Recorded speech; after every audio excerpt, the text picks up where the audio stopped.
오늘 세례자 요한에 대해서 좀 살펴보려고 합니다. 세례 요한이라고 이제 보통은 표현을 하겠고, 또 이제 침례교에서는 침례 요한 이렇게 표현을 합니다. 이제 사실 성경에는 이제 침례밖에 없습니다. 그러니까 침례는 완전히 푹 담그는 것을 침례라고 하는데요. 이제 저희는 간식으로 세례, 이제 물을 이렇게 찍어서 뿌려주는 예식으로 이제 좀 축소해서 갔죠. 그럼 침례가 좋은 걸까요? 세례가 좋은 걸까요? 양쪽 다 좋다. 그래도 푹 담그는 게 좀 효과가 더 하지 않을까? 침례가 더 맞을 것 같다. 자, 우리 학생들만 한번 손들어 봅시다. 그래도 푹 담그는 게 낫다. 한 명. 살짝 뿌리는 게 낫다. 자, 그럼 손 안 든 사람은 뭐예요? 안 받는 게 좋다? 예준아, 손 안 들었잖아. 뭐가 좋니? 뭐에 들었니? 푹 담그는 게 좋니? 네. 푹 담그나 뿌리나 똑같습니다. 효력은. 왜 이제 저희는 왜 세례를 하냐면은요, 이 복음이 북유럽으로 전해졌습니다. 그 북유럽이 춥잖아요. 그래서 처음에 침례를 했더니 어린아이들하고 노인들이 감기 걸려서 엄청 죽었습니다.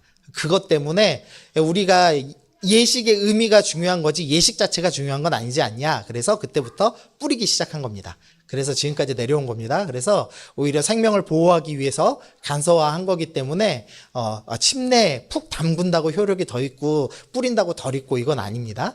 근데 이제 저희가 이 세례 요한이라고 하니까 자꾸 요한이 세례를 마치 만든 것처럼 오해하는 사람들이 많아졌습니다.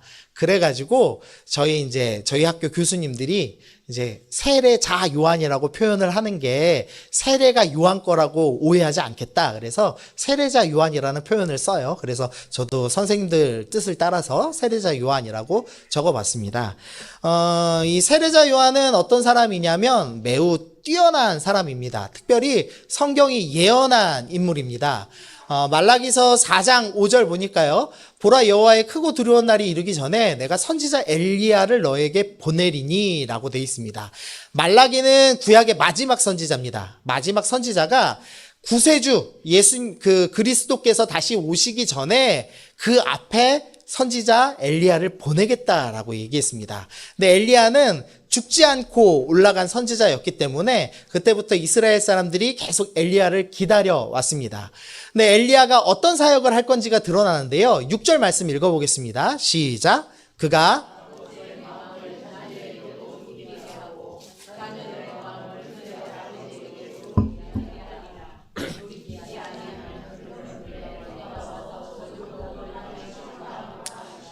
네, 예준아, 엘리야가 무슨 사역한다고?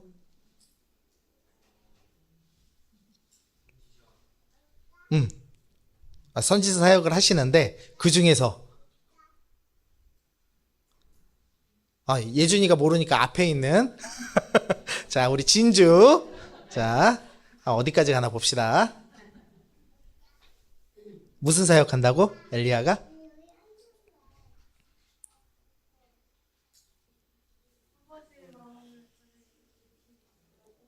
자녀들의 마음을 아버지에게 돌이키게 하는 사역. 예, 맞습니다. 정답입니다. 우리 박수 좀 쳐주시죠. 예. 엘리야의 사역은 하나님의 마음을 하나님의 백성에게로 돌이키는 사역. 그리고 하나님의 백성들이 하나님을 다시 따르게 하는 사역입니다. 그래서 엘리야가 불 내린 것만 자꾸 생각하셔서 기적의 선지자라고 생각하시는데 기적의 핵심이 아니라 하나님의 마음을 자녀에게로, 자녀의 마음을 하나님께로 돌이키는 것이 주요 사역이었습니다.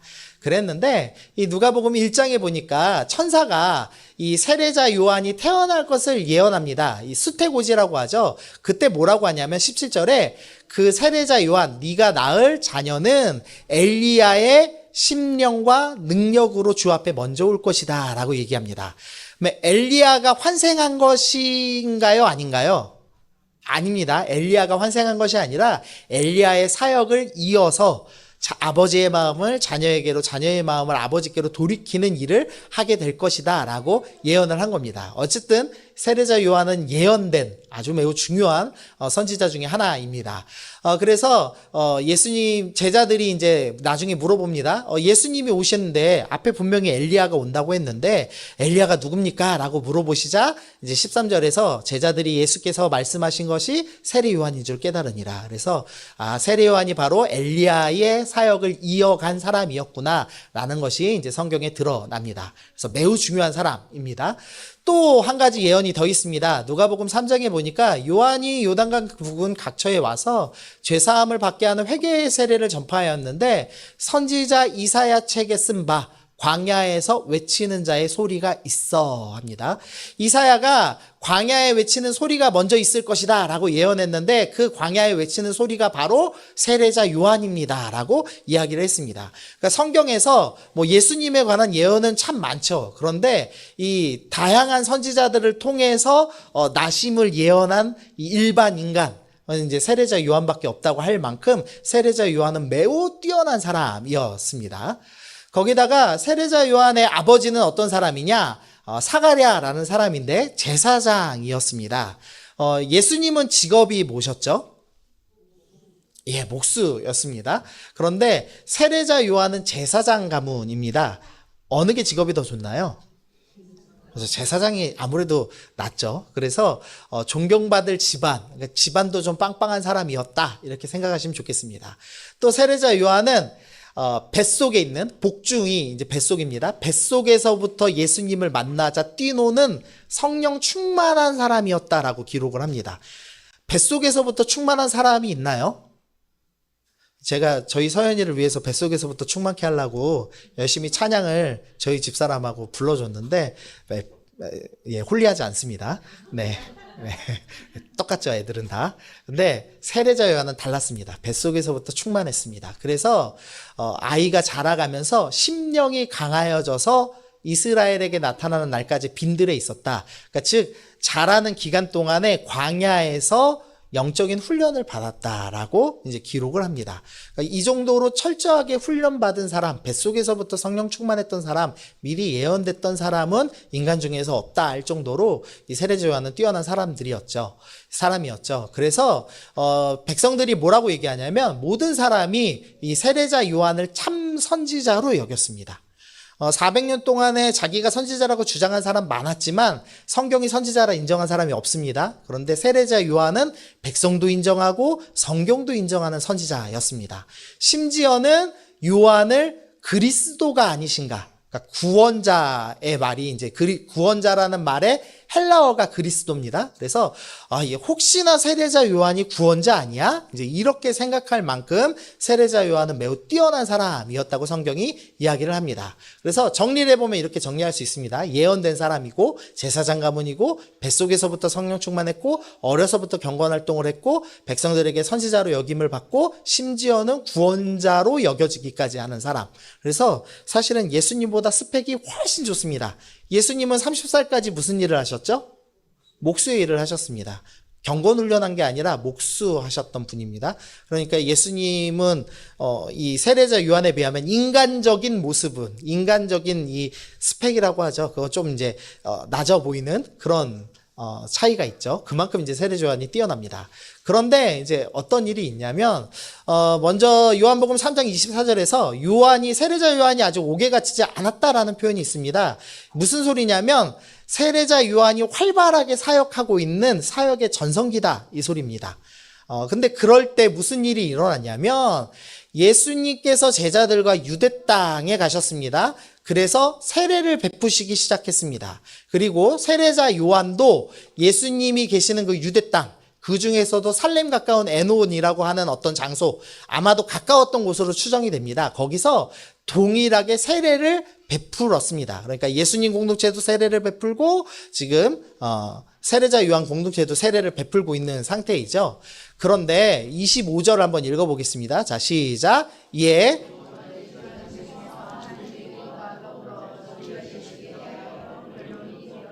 예, 한 유대인이 세례자 요한 제자에게 찾아왔습니다. 그래서 정결 예식, 세례에 관해서 변론하기 시작합니다. 그러니까 아마도 이렇게 시비를 건 것 같아요. 야, 니네 선생님 세례 베풀던데 저기 예수님이라는 선생님도 세례를 베푸는데 이 예수님 세례를 더 많이 받으러 가던데 니네 선생님 영빨 떨어진 거 아니냐? 뭐 이런 식으로 이제 막 비교하면서 약간의 조롱이 있었던 것 같습니다. 그래서 이 세례 요한의 제자들이 요한 선생님한테 찾아갑니다. 그래서 라비어 선생님과 함께 요단강 저편에 있던 곧 선생님이 증언하시던 이 예수님이 세례를 베푸니까 사람들이 우리한테 오던 사람들이 전부 예수님께 갑니다라고 이야기를 하고 있습니다. 제자들이 지금 어떤 마음으로 지금 이야기하는 거죠? 경쟁심이 붙은 겁니다. 아니, 우리 선생님이 스펙도 더 좋고 우리 선생님이 더 먼저 했는데 지금 예수님한테 사람 뺏긴다. 지금 앞에 교회가 생겼는데 그 교회로 사람들이 다 몰려가더라. 이거 어떻게 해야 됩니까? 우리도 뭔가 좀 대책을 취해서 저 사람들을 이겨먹어야 될 거 아닙니까? 이제 이런 경쟁심의 마음으로 지금 제자들이 이야기를 한 겁니다. 이게 뭔지 아시나요? 네, 펩시와 코카콜라죠. 자, 빨간색이 좋으세요? 파란색이 좋으세요? 아, 파란색이 좋으세요? 자, 빨간색 한번. 네. 아, 예. 그래도 전통적인 코카콜라가 훨씬 많죠. 그러니까 이 세례자 요한이 순간 펩시가 된 겁니다. 딱 그 느낌인 것 같습니다. 제가 애들 좋아하는 거 하나 더 갖고 왔는데 메시랑 호나우두라는 축구 선수입니다. 호나우두 정말 잘했거든요. 박지성하고 같은 팀 있을 때 정말 좋아했는데 메시가 갑자기 등장했죠. 예. 지금 누가 더 잘하죠? 예, 예, 메시가 훨씬 더 잘합니다. 그러니까 이 세례자 요한의 마음이 마치 이제 호날두와 같았을 겁니다. 호날두가 너무 화가 나가지고 지금 막 완전 인성이 망가졌잖아요. 원래는 그 기부도 잘하고 착한 청년이었는데 경쟁심에 마음이 완전히 빼앗겼습니다. 그래서 지금 망가졌죠. 근데 메시는 월드컵 우승하고 거의 뭐 이제 전설처럼 남았죠. 딱 지금 그런 상태입니다. 여러분이 세례자 요한이라면 어떻게 하실 건가요? 우리 또 예준이한테 물어볼까요? 예준아, 딴 사람 물어볼까? 누구 시킬까? 찬이야. 자, 네가 호날두가 됐어. 사람을 다 빼앗겼어. 사람들이 다 저쪽으로 가. 자, 어떻게 할래? 더 열심히, 뭘 열심히 할 거니? 축구를 더 열심히 해요. 그러면 네가 세례자 요한이라면 어떻게 할래? 예수님께 사람을 막 빼앗기고 있어. 어떻게 해?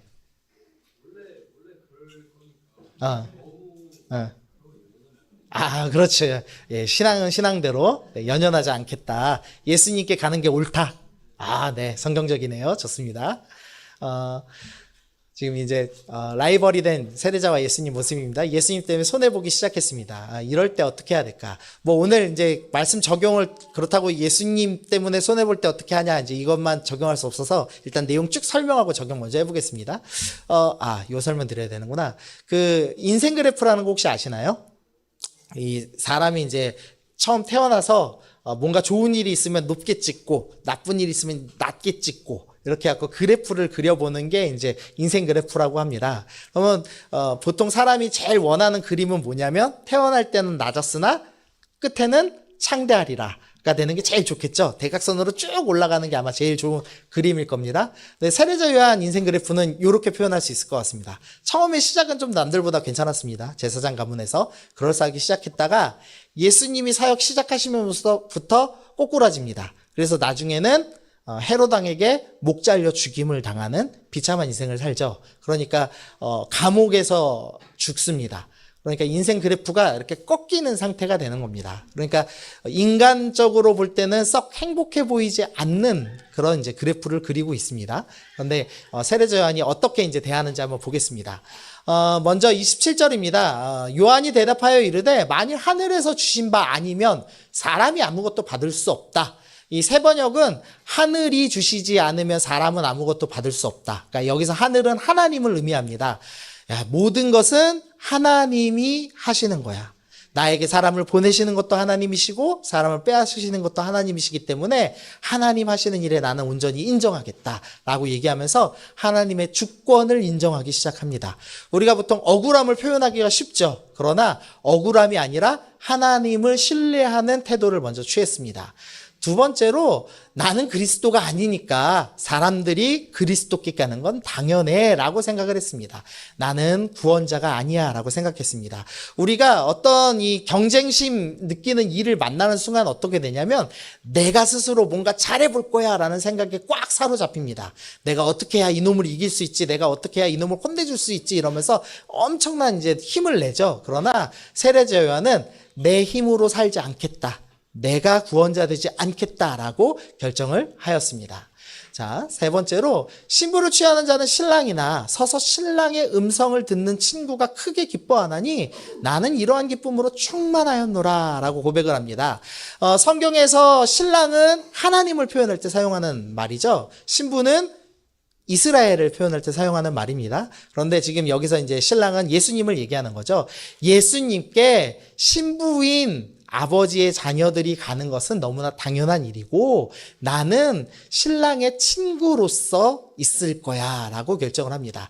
나는 나의 기쁨을 위해서 일하지 않고 나는 신랑 대신 예수님의 기쁨을 위해 일하는 사람이 될 거야 라고 결정을 했습니다. 내가 그리스도의 정체성을 갖고 사는 것이 아니라 그리스도를 돕는 자의 정체성을 가지고 죽기로 결정을 한 것이죠. 약해지기로 결정을 한 것이죠.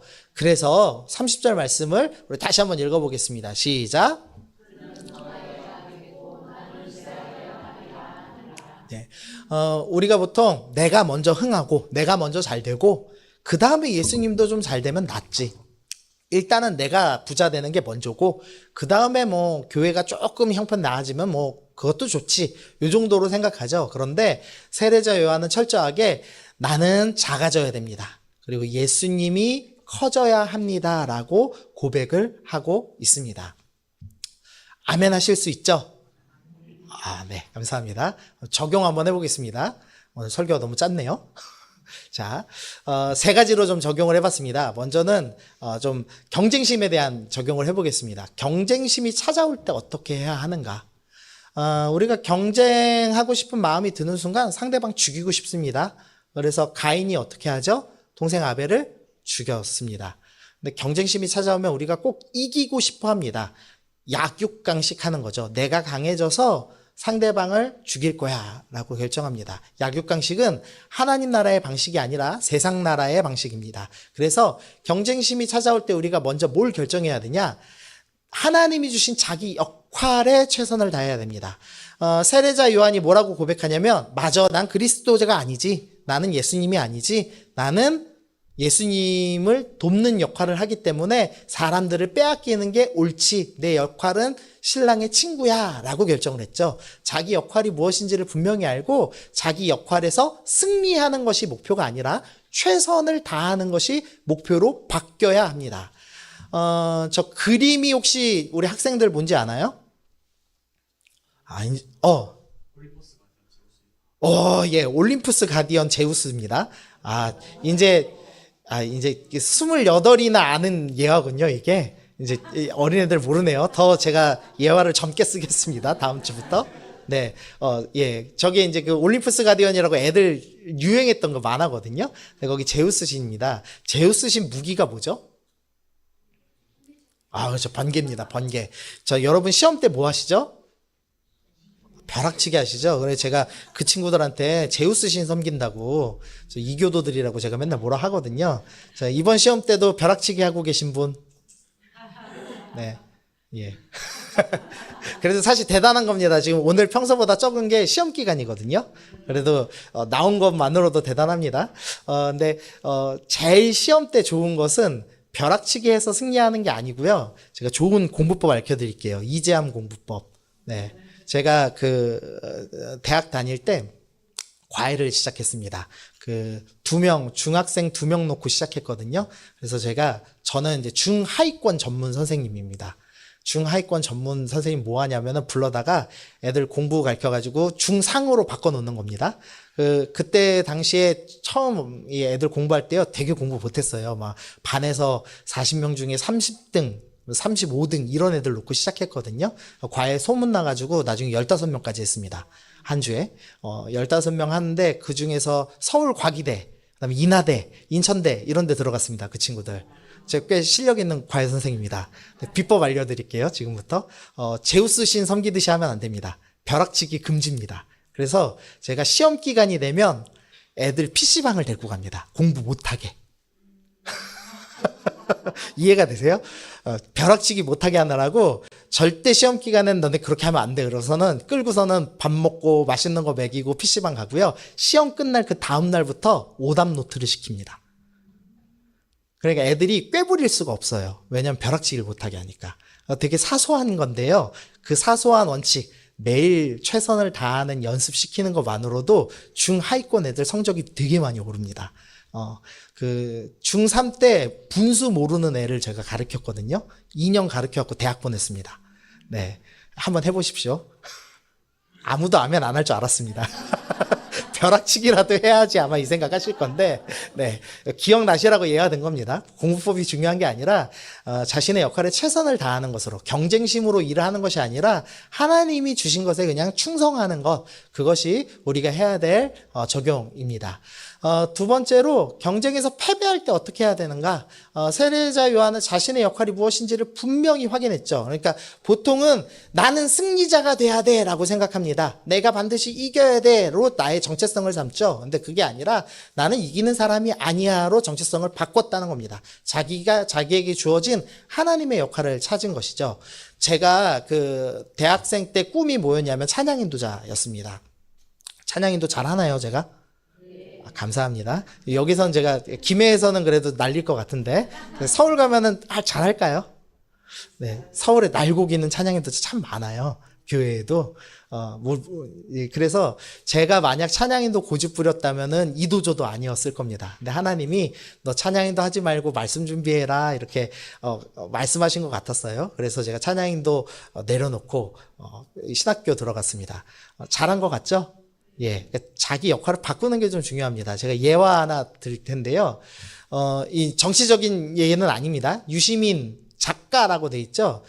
이제 이분은 아마 이 중고등부들은 이 사람이 지금 정치인인지 아닌지도 모를 텐데, 이분은 서울대 출신입니다. 되게 똑똑한 사람입니다. 그리고 독일에서 경제학 박사, 석사했고요. 16대, 17대 국회의원 했고, 보건복지부 장관도 했고요. 그다음에 차기 대통령 후보 선호도 조사에서 1위도 되게 여러 차례 했습니다. 단 2년 전까지만 해도, 자기는 대통령 안 하겠다고 하는데도 1위 했던 사람입니다. 근데 사실 그 어른분들은 다 아시지만 유시민 작가 실제 정치했을 때 인기 있었나요? 없었나요? 인기 없었어요. 좀 속되게 말해서 죄송한데 싸가지 없었죠. 말을 좀 막 하는 사람이었죠. 똑똑하긴 한데. 그랬다가 이 사람이 자기 정체성을 깨달았습니다. 그래서 나 이제 정치하면 안 되겠다. 나는 이걸로 인기 얻을 수도 없고 대통령이 될 수 없는 사람이다. 그래서 자기 정체성을 지금부터 뭐라고 표현하냐면 작가라고 표현하기 시작했습니다. 이 사람은 원래 정치인이잖아요. 그리고 장관이기 때문에 자기 명예를 생각해서 전 장관, 전 국회의원 이렇게 해도 좋은데 아니야, 난 이제부터 작가로 살 거야 라고 정체성을 완전히 바꿨습니다. 그랬더니 어떻게 됐냐면 지금은 대단히 그 호감 있는 인물로 바뀌었습니다. 저는 참 그게 재밌었거든요. 뭐 정치적인 색을 떠나서 저렇게 비호감이었던 사람이 자신의 올바른 정체성을 찾고 나서 사람들에게 인정받고 자신의 역할을 잘 감당한다는 게 좀 좋다는 생각을 해봤습니다. 그래서 좀 적용하실 때 내 정체성은 뭘로 가져야 되지를 좀 고민해 볼 필요가 있다는 생각을 합니다. 그러니까 교회에서도 어떤 분들은 내가 리더가 돼야 돼 이런 생각으로 막 사람들을 이끌려고 하거든요. 근데 그러다가 막 여럿이 다치는 일들 간혹 있죠. 사실 그분의 은사가 리더가 아닐 때가 있죠. 그래서 하나님께서 주신 나의 역할은 뭐지? 를 고민해 볼 필요가 있다는 거죠. 그리고 하나님의 뜻에 따라서 바꿔가는, 또 상황에 따라서 좀 바꿔가는, 그래서 내가 주인공이 되는 게 아니라 내가 주인공을 돕는 역할을 하는 존재가 돼야 됩니다. 사실 우리 모든 그리스도인들은 주인공이 아니죠. 주인공 누구시죠? 예수님이십니다. 우리 한길교회가 만명교회 되는 게 좋나요? 예수님이 영광 받으시는 게 좋나요? 아멘. 네, 우리 교회가 만명교회 되는 것보다 주님이 영광 받으시는 게 훨씬 더 중요한 일입니다. 그래서 우리는 우리가 커지는 일을 하는 것이 아니라 주님께서 영광 받으실 일을 하면서 사는 거죠. 그래서 우리의 정체성이 무엇인가가 우리의 행동을 결정하고 그게 열매를 맺게 되죠. 그래서 내 정체성은 무엇인가? 나는 세상 사람처럼 약육강식하면서 승리자로 살 것인가? 아니면 하나님 믿는 사람답게 섬기며 충성하며 주님의 영광을 위해서 살 것인가에 대해서 고민해야 됩니다. 세례자 요한은 주님께 영광 돌리기로 결정하여서 나는 쇠하여야겠다라고 결심을 하였습니다.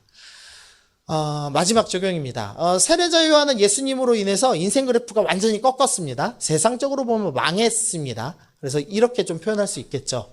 아주 바닥으로 내리치는 인생이었습니다. 그러면 세례자 요한의 인생은 실패한 인생인가요? 자기 사역 말년에 안 돼서 사람 다 뺏기고 목 잘려 죽었습니다. 사역 실패한 건가요? 아니죠.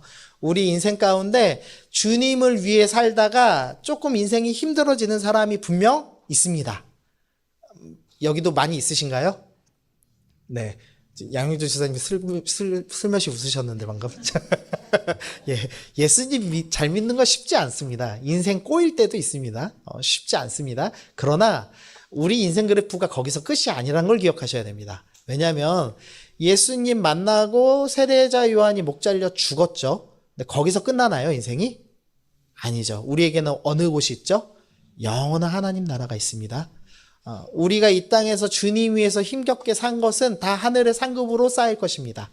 우리의 이 고생과 수고, 우리가 이 땅에서 비록 승리자로서 살지 못했을지라도, 세상적인 면에서 성공자로 살지 못했을지라도 하나님 나라에서는 네가 참 복된 일 했다라고 말씀하시며 우리를 위로해 주시고 우리에게 상급을 허락하실 주님이 계십니다. 그 영원한 나라가 우리 가운데 준비되어 있습니다. 그러므로 우리가 이기려고 애쓰는 것이 아니라 세상에서 성공하려고 애쓰는 것이 아니라 시험 공부 벼락 쳐서 잘 살려고 생각하는 것이 아니라 주님의 백성답게 사는 것, 오직 주님의 영광을 위해 사는 것, 나는 쇠하여야겠고 주님께서 흥하셔야 됩니다의 삶을 사는 우리가 되어야 합니다.